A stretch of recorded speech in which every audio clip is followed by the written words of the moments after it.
To update your HMED Connect app from your iPhone, navigate to the icon, press and hold, then select Remove App, and then Delete App. You will be asked to confirm the deletion a second time, and the icon will disappear. From there, navigate to your App Store and find your search bar. Type in HMED Connect and select the blue cloud icon to re-download the application.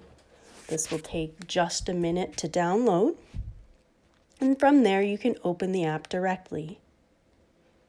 The updates will happen automatically.